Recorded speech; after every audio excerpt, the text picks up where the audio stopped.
की गूंज में इस्तकबाल कीजिएगा। कश्मीर की आन है आप, कश्मीर की शान है आप, कश्मीर की जान है आप, इमरान खान है आप। रहीम इय्याका नअबुदु व इय्याका नस्तईन। मेरे कश्मीर के भाइयों बहनों बुजुर्गों बच्चों, सबसे पहले कि पाकिस्तान का और कश्मीर का रिश्ता है क्या? क्या रिश्ता है? फिर से क्या रिश्ता है? ला इलाहा इल्लल्लाह मोहम्मद रसूलुल्लाह। और ला इलाहा इल्लल्लाह मोहम्मद रसूलुल्लाह एक पूरा नजरिया है। तो मैं आज नौजवानों आप सबके सामने इस नजरिए को इसलिए आपके सामने रख रहा हूं कि मैं चाहता हूं आपकी तरबियत हो। कौम तो तब बनती है, कौम एक नजरिए पे बनती है। नहीं तो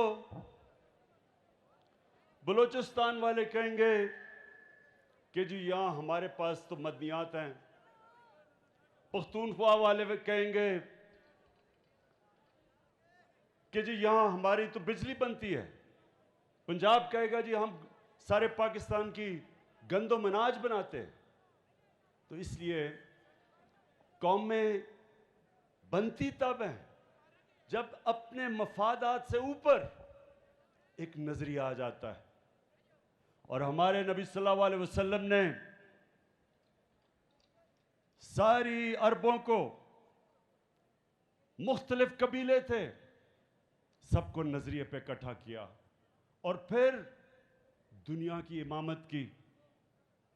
तो मेरे कश्मीरियों, पहले तो ये समझ जाएं कि वो कौन सा नजरिया था। उस नजरिए के 3 उसूल थे। मैं ये नौजवानों आपके लिए खास तौर पे ये कहना चाहता हूं कि आपको पता तो चले कि क्यों मुल्क बना था और क्यों हम चाहते हैं कि मकबूजा कश्मीर के लोग भी आजाद हों और वो भी उस नजरिए के ऊपर आए जिस नजरिए की ख्वाब देखी थी इल्लामा इकबाल ने और हमारे लीडर कायद आजम मोहम्मद अली जिन्ना ने 40 साल जद्दोजहद की थी उसके लिए। तो उसमें सबसे पहली चीज इंसानियत थी। मदीना की रियासत में जो हमारे नबी सल्लल्लाहु अलैहि वसल्लम की सुन्नत थी और अल्लाह हमें हुक्म देता है उनकी सुन्नत पे चलो, उस पे सबसे पहले मदीना की रियासत को उन्होंने दुनिया की तारीख की सबसे पहले फलाई रियासत बनाया। रियासत ने जिम्मेदारी ली अपने कमजोरों की, गरीबों की, माजूरों की, बेवाओं की, यतीमों की। कभी दुनिया में उससे पहले यह नहीं हुआ। और आज हम वही कोशिश कर रहे हैं। हमने ये जो हेल्थ कार्ड लेके आए हैं, ये पहली दफा इस मुल्क में और ये मेरी शुरू है, पख्तूनख्वा ने सब शहरियों को हेल्थ कार्ड दिया। इस साल के आखिर तक पंजाब सारे शहरियों को हेल्थ कार्ड दे देगा और इंशाअल्लाह ये आप बेफिक्र हो जाएं कि साल के आखिर तक सारे आजाद कश्मीर के लोगों को हम हेल्थ इंश्योरेंस देंगे। ये हेल्थ इंश्योरेंस एक गरीब खानदान की सबसे बड़ी नेमत है। एक गरीब घराने में कोई बीमार होता है, सारा उनका बजट तबाह हो जाता है, चीजें बेच देते हैं, कर्जे चढ़ जाते हैं, एक खानदान गुर्बत के नीचे चला जाता है। तो जब एक हेल्थ इंश्योरेंस एक खानदान के पास होगी, 10 लाख रुपए पे किसी भी अस्पताल में अपना मुफ्त इलाज करवा सकेंगे। और यह है इंशाअल्लाह शुरुआत कि पाकिस्तान को एक फलाई रियासत बनाने पे फिर हम एक नई चीज लेके आए हैं। पाकिस्तान की तारीख में पहली दफा एक आम लोगों के लिए जिनके पास कभी पैसा नहीं था एक घर खरीदने का, उनके लिए नया पाकिस्तान हाउसिंग स्कीम लेके आए हैं। पहली दफा पाकिस्तान की तारीख में बैंक कर्जे, सस्ते कर्जे देंगे तनख्वाहदार लोगों पे, मजदूरों को, मैकेनिक, वेल्डर, वो लोग जिनके पास कभी भी पैसा नहीं होता एक घर बनाने का, और वो किस्तों के ऊपर, लंबी किस्तों पे इंशाअल्लाह जो वो किराए पे पैसा खर्च करते हैं, उसी किराए पे किस्तें दे के अपना घर, अपने घर पे उनकी छत अपने नाम पे हो जाएगी। इसके अलावा हम एक नया प्रोग्राम शुरू करने लगे हैं, कामयाब पाकिस्तान। कामयाब पाकिस्तान में क्या होगा? सबसे पहले हर खानदान जो निचले पाकिस्तान के जो 40% नीचे जो गरीब खानदान है, जो कमजोर है तबका है, 40% नीचे, उन सबको कर्जे सूद के बगैर दिए जाएंगे। हर खानदान में एक फर्द को अपने को बिजनेस शुरू कर सके। अगर वो किसान है तो वो किसानों के लिए कर्जे दिए जाएंगे, जानवर खरीदने के लिए, खादें खरीदने के लिए, सब्सिडाइज करने के लिए। और अगर वो शहरों में है तो दुकान खरीदें, टैक्सी खरीदें, मोटरसाइकिल खरीदें।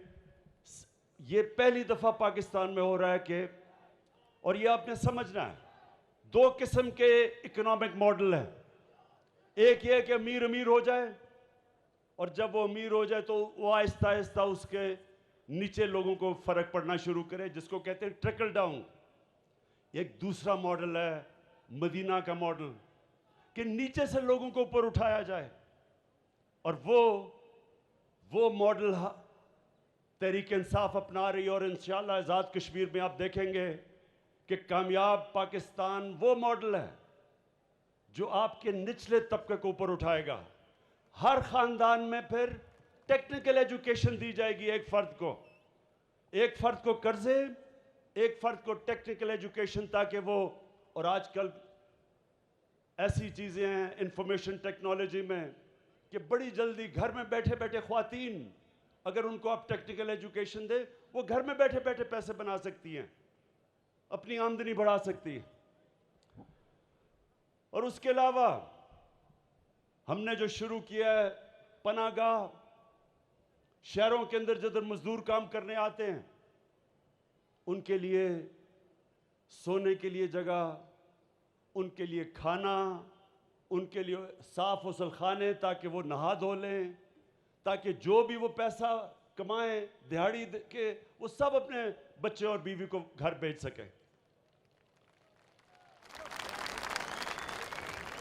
दूसरी चीज मैं ये चाह रहा हूं कि आप समझ जाएं कि क्या वजह थी कि हमारे नबी सल्लल्लाहु अलैहि वसल्लम ने जो मदीना की रियासत बनाई, वो बुनियाद रखी कई सौ सालों तक मुसलमानों ने दुनिया की इमामत की। तो सबसे पहले इंसानियत, और मैं ये आपको बताऊं, ये चाइना ने आज किया है। पिछले 30 सालों में उन्होंने 70 करोड़ लोगों को गुर्बत से निकाल के चाइना को एक सुपर पावर बना दिया है। यह मदीना का मॉडल था। और दूसरी चीज, कानून की बालादस्ती। नौजवानों ये समझ लें कि इंसाफ के निजाम के बगैर कोई कौम ऊपर नहीं जा सकती। जब हमारे नबी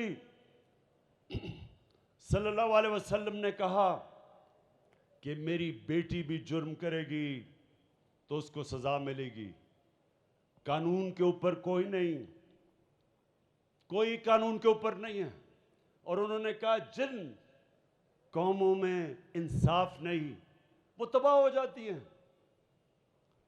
हजरत अली रज़ी अल्लाह ताला ने कहा कि कुफर का निजाम चल जाएगा, लेकिन जुल्म का निज़ाम नहीं चल सकता।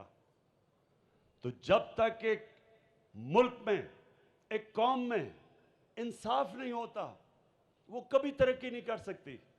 तो ये जो आज आप तमाशा देख रहे हैं, सारे बड़े बड़े डाकू कभी कह रहे हैं आज हुकूमत गिराएंगे, कल गिराएंगे, ये सिर्फ एक चीज मांग रहे हैं। ये चाह रहे हैं कि इमरान खान इनको एनआरओ दे दे, इनके गुनाह माफ कर दे, इनके करप्शन माफ कर दे। ये वो चाह रहे हैं जो हमेशा पाकिस्तान में हुआ, ताकतवर के लिए एक कानून, कमजोर के लिए दूसरा।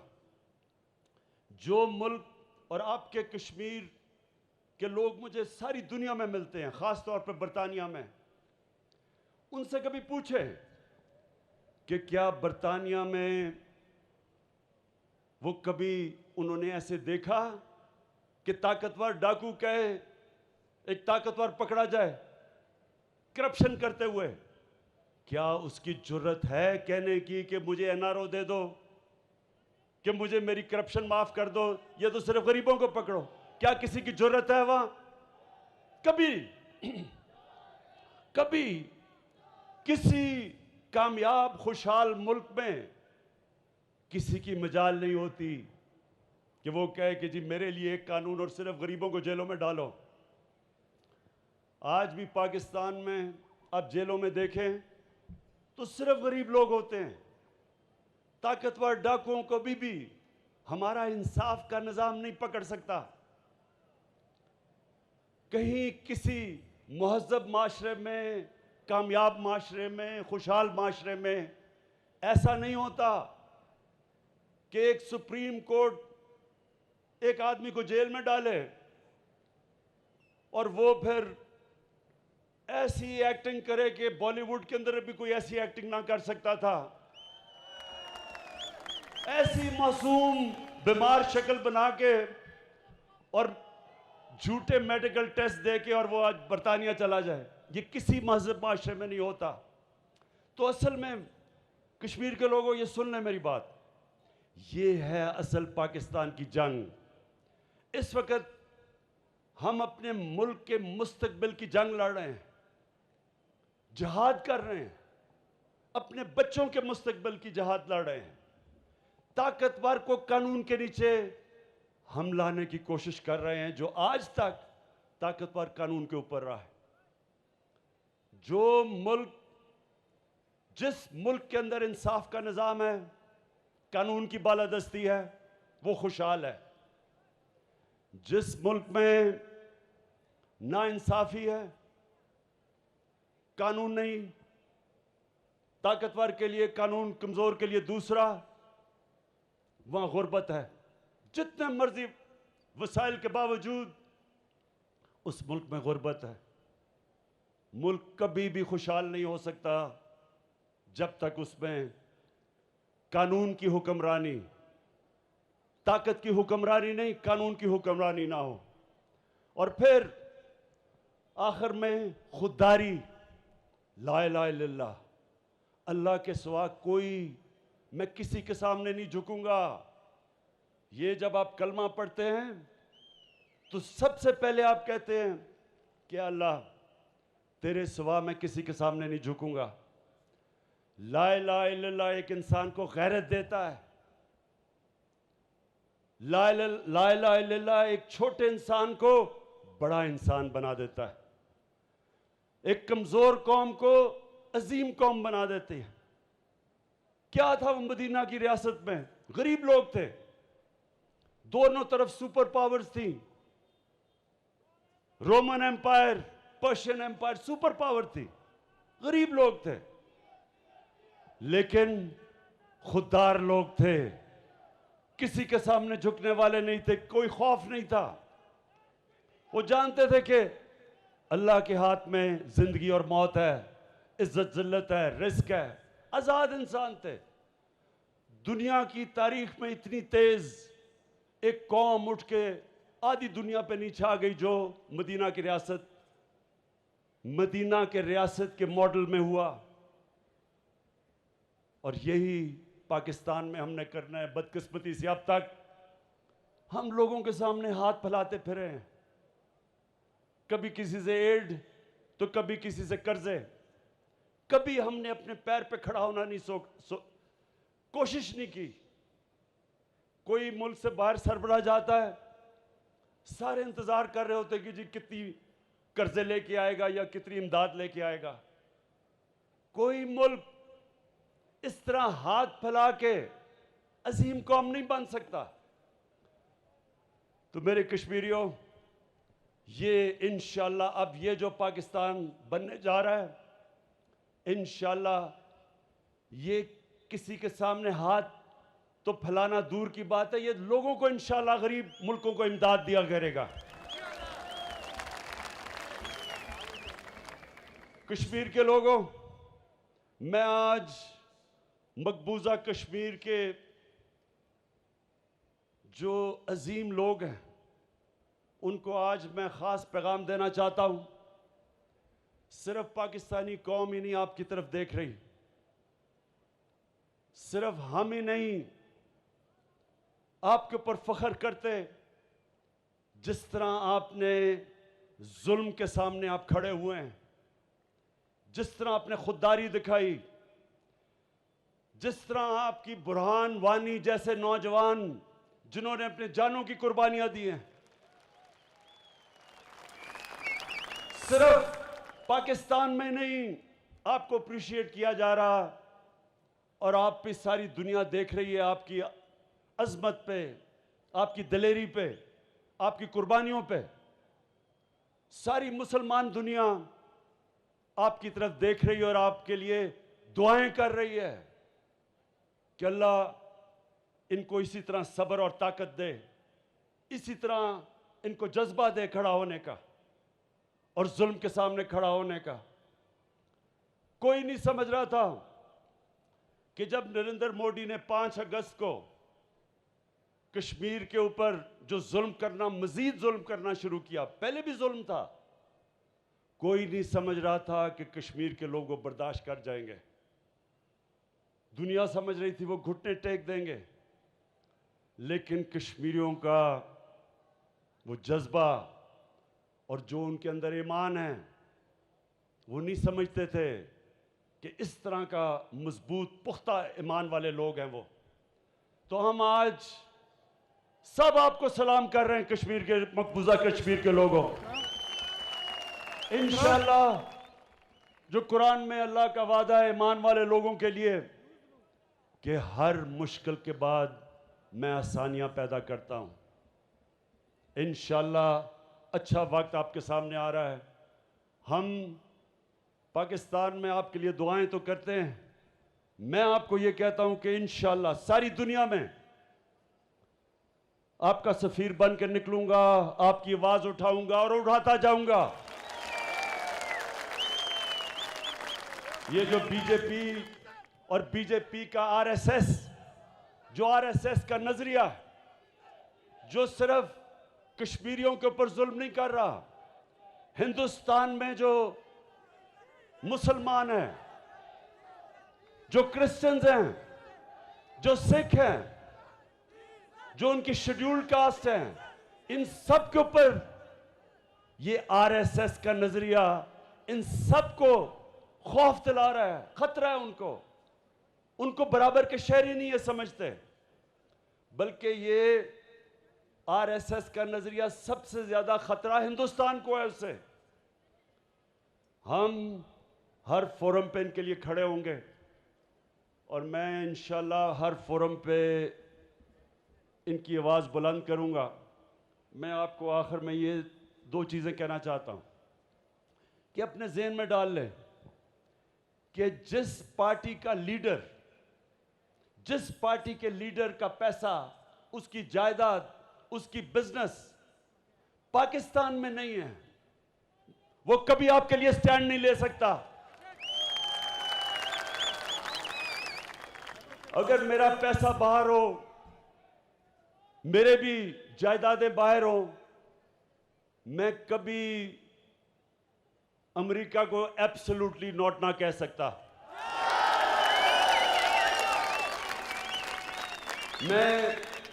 मैं भी अमेरिका को कहता कि ठीक है जी, पाकिस्तान में ड्रोन अटैक करो, मैं मजम्मत करता रहा लूंगा और आप पाकिस्तानियों को मारते जाओ, जो हमारे लीडर्स कह चुके हैं। ये इसलिए मैं कर सकता हूं क्योंकि मेरा जीना मरना पाकिस्तान में है।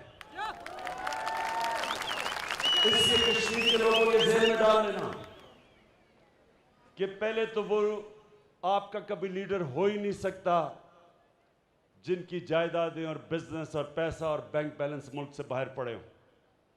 और दूसरा कि जो कश्मीर के नौजवान हैं और ख़ास तौर पर मकबूजा कश्मीर के नौजवान जिस दिलेरी से आज जुल्म का मुकाबला कर रहे हैं, वो कभी एक डरपोक, एक बुज़दिल, एक करप्ट, एक झूठे आदमी को लीडर नहीं तस्लीम कर सकते। मैं आज अपने सारे कैंडिडेट्स के नाम पढ़ना चाहता हूं।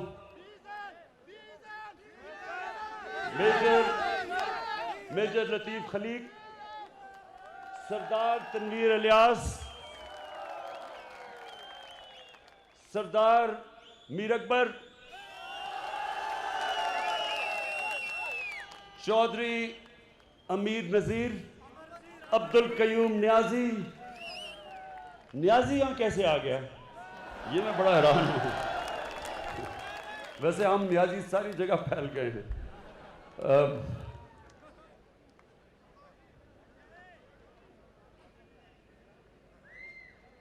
खताब आजम खान, नैयर अयूब खान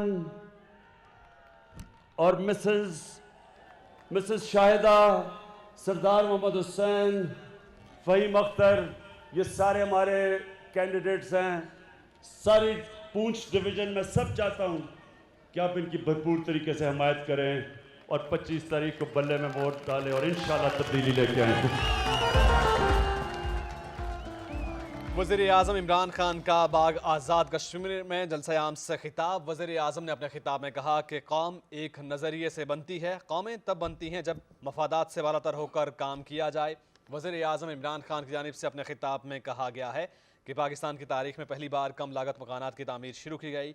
आज़ाद कश्मीर के हवाले से बात करते हुए उन्होंने कहा कि तहरीक इंसाफ की हुकूमत से मुताल्लिक भी उन्होंने बात कर कहा कि साल के आखिर तक पूरे आज़ाद कश्मीर को हेल्थ कार्ड्स फराहम किए जाएंगे। और नया पाकिस्तान मनसूबे से मुताल्लिक भी वज़ीर-ए-आज़म इमरान खान की जानिब से बात की गई और वज़ीर-ए-आज़म ने कहा कि कश्मीरियों का सफ़ीर बनकर आवाज़ बुलंद करता रहूँगा। वज़ीर-ए-आज़म इमरान खान बाग आज़ाद कश्मीर में मौजूद, जहाँ अब से कुछ देर पहले जलसा-ए-आम से खिताब कर रहे थे।